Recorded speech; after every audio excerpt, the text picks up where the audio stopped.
I'm Julie, and this is Eileen, and we are talking about the solstices today and how we can best work with the solstices when one is happening. We just had a summer solstice. Today is June 23rd. So Eileen's gonna tell us about what the solstices are, first of all. Yeah. So yes, that's right. The solstice was on Wednesday. And hi, everyone. I'm Eileen, the Mello astrologer, and I'm a second generation evolutionary astrologer. And it is my dharma in life and my passion to disseminate astrological information to you. So please ask us as many questions as you could possibly think of, because that's what we're here to do. So Julie, so Western astrology is based on the precession of the equinoxes. So beginning with the spring equinox, and then the summer solstice, the fall equinox, and the winter solstice. And each time we have a equinox or a solstice, the sun changes signs. So the spring equinox is actually the beginning of the astrological new year. And the moment of the spring equinox is when the sun moves into 0 degrees Aries, which is the very beginning of the zodiac. So this is a very potent degree. And then we move to the summer solstice, which we had on Wednesday morning, and the sun moved to 0 degrees Cancer. And so the precession, the equinox, the spring equinox is in fire sign, and then the summer solstice is a water sign. The fall equinox is in an air sign, and then the winter solstice is in an earth sign. So each one of the 2 equinoxes and solstices happen at what we call 0 degree cardinal, which is a lot of jargon that you don't need to remember. But what is important about this is these are potent degrees of the zodiac, and cardinal energy is initiating change. It initiates a new cycle.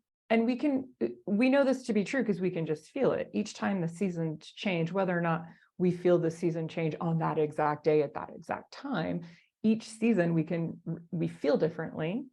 And they, even in our memories, right? When we reflect back, it's like, oh, that summer, oh, that spring, oh, that fall. We can even track time in our lives by the actual seasons and seasons of our life, right? So it's both literal and metaphorical. So just so we all have an understanding of the importance of the solstices and whatnot. So you probably know that on the summer solstice, it is the longest day of the year, the most daylight that we have. And the energy really shifts from, we're moving from Gemini into Cancer. So Gemini is air energy, and which is very social and active energy. It's both mentally active and socially active. And Cancer is very emotionally based. So we're going to feel, as we move into Cancer season, a shift from wanting to be out and having this like flirtatious mental energy into a, ooh, now I'm a little bit tired. I was just really active and I want to withdraw and go inside and be at home. And you might even be feeling more tenderhearted. Because it's a very emotional sign. Cancer season, with the onset of the summer solstice, helps us get back in touch with our emotions. So feeling emotional and being able to discern, like, oh, what's arising for me now emotionally? And people's emotions tend to be heightened during Cancer season, for better or worse. That can be really good, right? Like if you haven't been feeling into something that needs to be expressed or felt, like Cancer season is a wonderful time. It can also be like explosive energy too, in terms of Cancer isn't explosive in itself.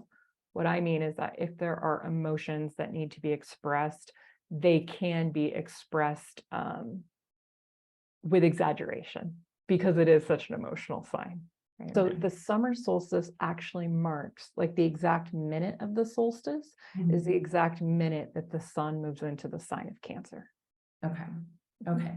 So now is a good time to maybe just reflect on what we're feeling, process emotions that maybe we haven't been able to like sit with for a little while. Is that a good practice? Totally. It's great practice. Nurturing is a really big keyword for Cancer. So nurturing yourself and really stopping and reflecting, like, being more at home, and Cancer is all about the home and the things that we do within the home. So we nurture ourselves and others at home.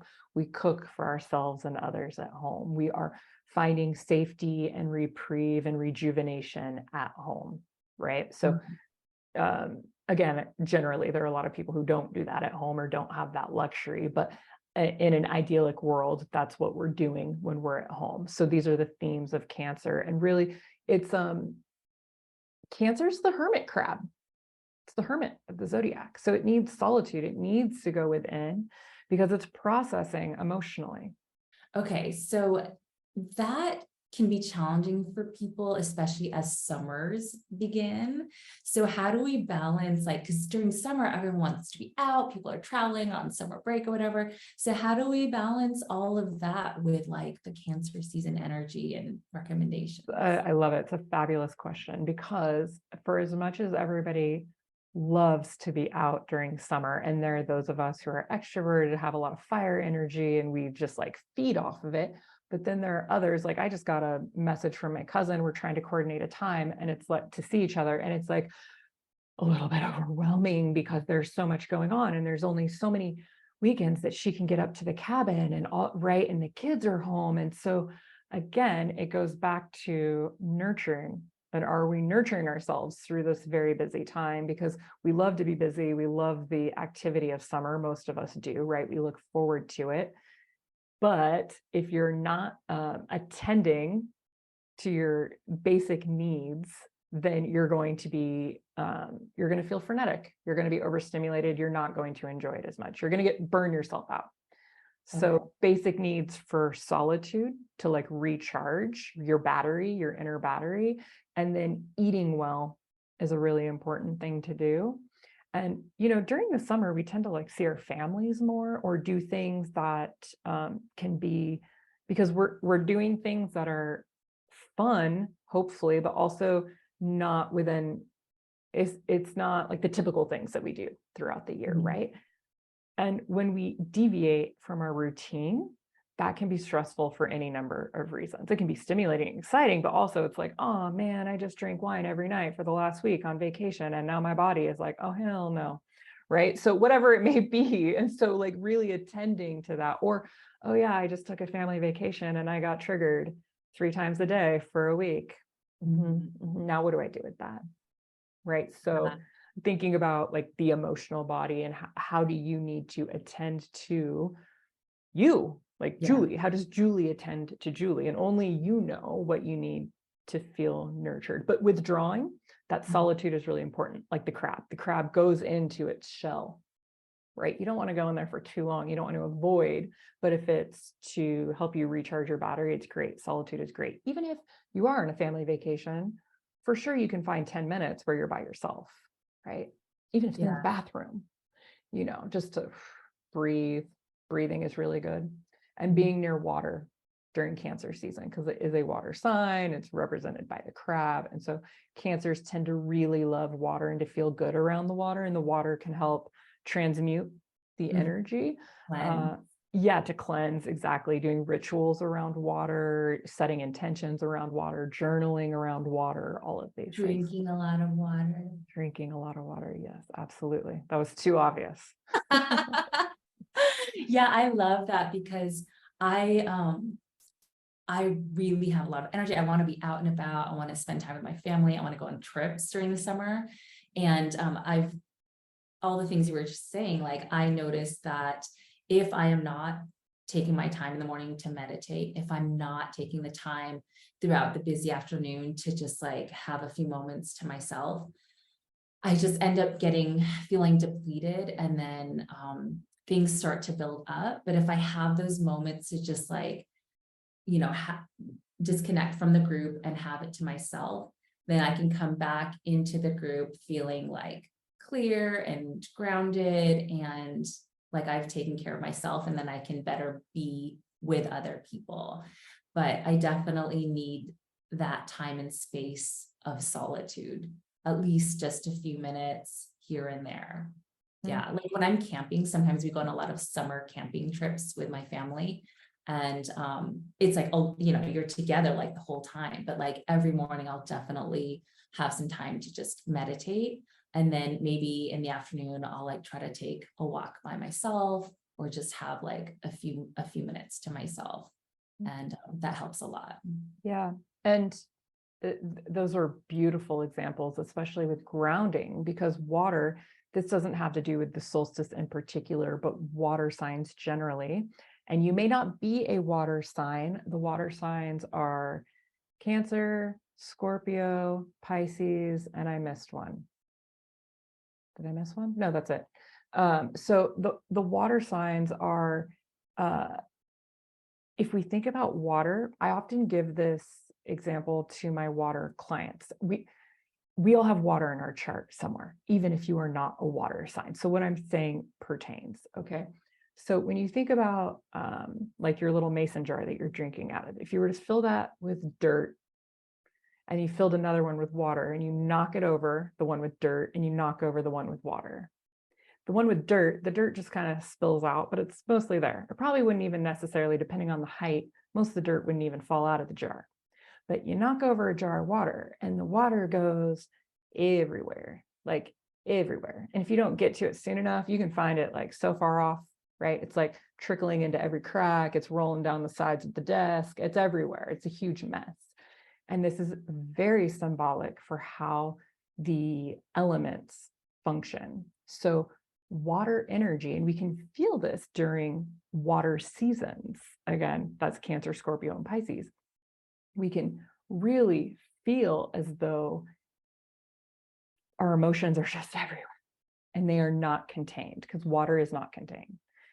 Nor really should it be. We see what happens when we like dam up bodies of water. It's really negative ramifications to the environment, right? So this goes back to what Julie and I have talked about in other videos, which is we are who we are and we should express as we are. And so water signs need to express their emotionalism in its full spectrum, while also realizing that every now and again, a little bit of containment goes a long way. You can't drink a glass of water unless it's in a container, right? Mhm. And so thinking about ways in which your energy, especially your emotional energy, might be just all over the place. Or, oh my goodness, my mom's energy or my boyfriend's energy or my kid's energy is all over. And so that goes back to the nurturing of like, how can I bring my energy back into me instead of being unboundaried? Because the water signs are the most prone to lacking boundaries, because it's water doesn't know boundaries. It goes everywhere. It will seep into anything and everything. And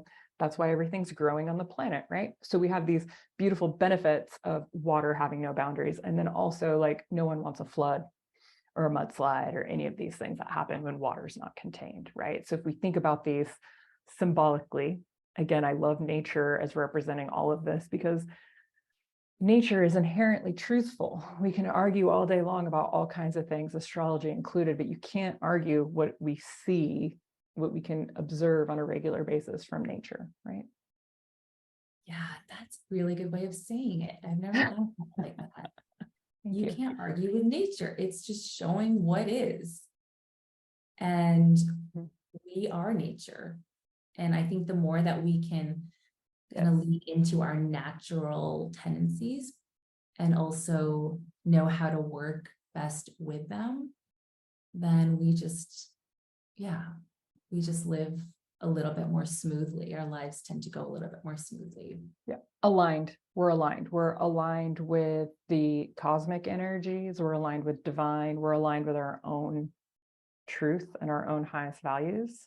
And then we like radiate that outward, right? And then we can magnetize others who are in alignment as well, right? So this is the beauty of astrology, is it helps us understand ourselves better so that we can live in alignment with who we are, who we're meant to be, and not have like any fear or judgment around these different aspects of our personality. And then remembering that all of the archetypes that are represented in the astrology are the archetypes that are represented in life. There's not a single thing that astrology discusses that isn't part of our reality, right? So there are things of our reality that are scary, stressful, any negative word you want to use, but it's life. That's what life is, right? It's very multifaceted and everything exists on the spectrum. So for, despair, there's always the counterpoint of joy, et cetera, et cetera. So again, this is the beauty of astrology, is it's only reflecting back to us what is already there and helping us better attune and align with the energy so that we can live a fulfilling life, right? At least like a life in which we're following our hearts and living with authenticity and integrity and as true to ourselves as we can possibly be.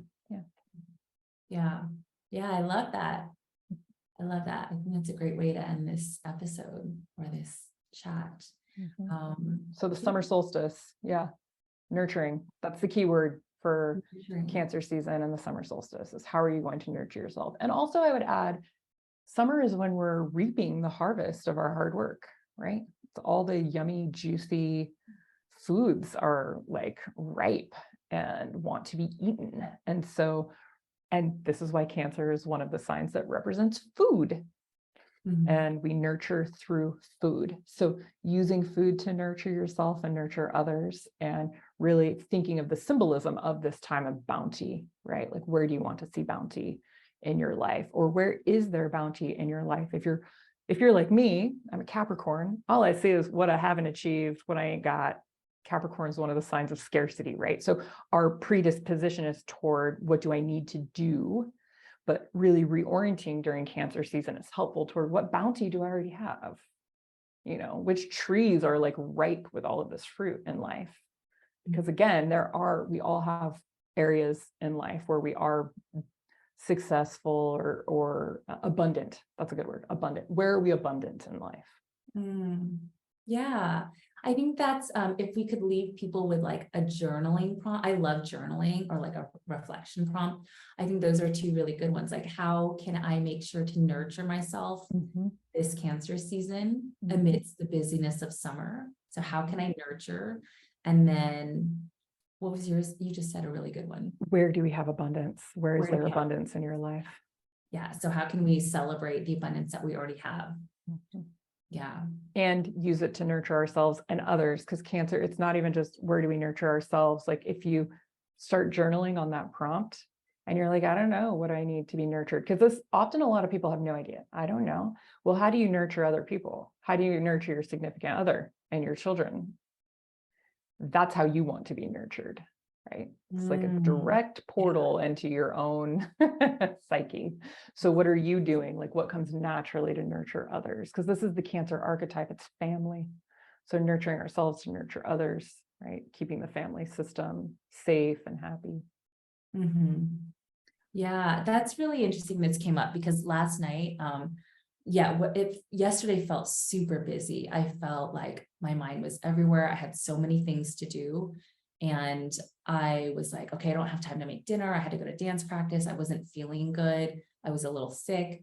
And I was like, well, I'll just get like some fast food afterwards. Like, I have a guilty pleasure of wanting McDonald's like once or twice a month. And when I get a dance late at 9:30, like I don't want to cook. And if my boyfriend isn't home, then I just want something fast and easy. And I was like, I was so exhausted that I was just like, I'm not going to get McDonald's. I'm going to go home. I'm going to drink some water. I'm going to sleep as early as I can. I just had like a little bit of vegetables for dinner because I wasn't even hungry. I was like, I just need to sleep. Like, that's how I can nurture myself right now. Right. Yeah. That's beautiful. How can I nurture myself right now? And sometimes it will be to eat McDonald's. Right. Yeah. And there ain't nothing wrong with a little junk food. Yeah, totally. Just not every day. Exactly. And this is where like this discernment comes in, is like, what can I do right now to nurture myself? That's another great prompt. Just right now, what can I do? I'm not feeling well.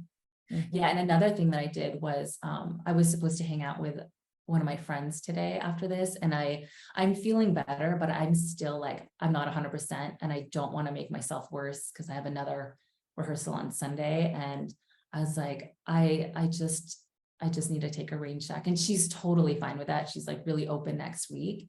And so saying no to things is also a way that we can nurture ourselves when it just isn't the right time. Right. And that's that boundary of recognizing my energy can start to disperse so that I have none left, or I can set the boundary Yeah. keep my energy here pure and right. Yeah. Yeah. And Yeah. that's hard. Like saying no or like canceling is very hard for me, and I don't take it lightly. And I've learned that sometimes it's actually in everybody's best interest if I'm not going to be able to be my best. Yeah. I think you So, hit the nail on the head there because, and I say this a lot with Libra energy, because Libra is so selfless in a lot of ways, but you cannot nurture anybody or any relationship. You cannot show up as a good friend if you are not showing up for yourself as a good friend. So if you're not taking care of yourself, then what kind of quality of friend are you showing up wherever you are? Employee, friend, lover, it doesn't matter, right? And I'm not saying like that's bad and wrong, but just that we forget that actually we have to take care of ourselves first, that the quality of our own self-care like predetermines the quality of all the relationships in our lives, right? really. And Yeah. we're, especially women, we have this tendency to just always be looking outward, which is why when I ask clients a question like, how do you nurture yourself? Well, I know because I'm looking at your astrology, I can tell you. But a lot of people don't know, especially the women. I don't know, I'm really good at nurturing my kids, but like, don't ask me. I stay busy with my kids so that I don't have to ask myself this question, because I don't know what to do with myself when I ask this question, right? Yeah. Yeah, totally. And it's the whole like, I'm a flight attendant, so it's the whole oxygen mask thing. Like you got to put on your oxygen mask before you put it on anybody else, because if you pass out from lack of oxygen, you can't help anybody. So And first. okay, everybody watching this right now, Julie says something in every video that is like so quintessentially Gemini, and she is a flight attendant. Gemini is the messenger of the gods. He's traveling all over, all over. Where do you fly to?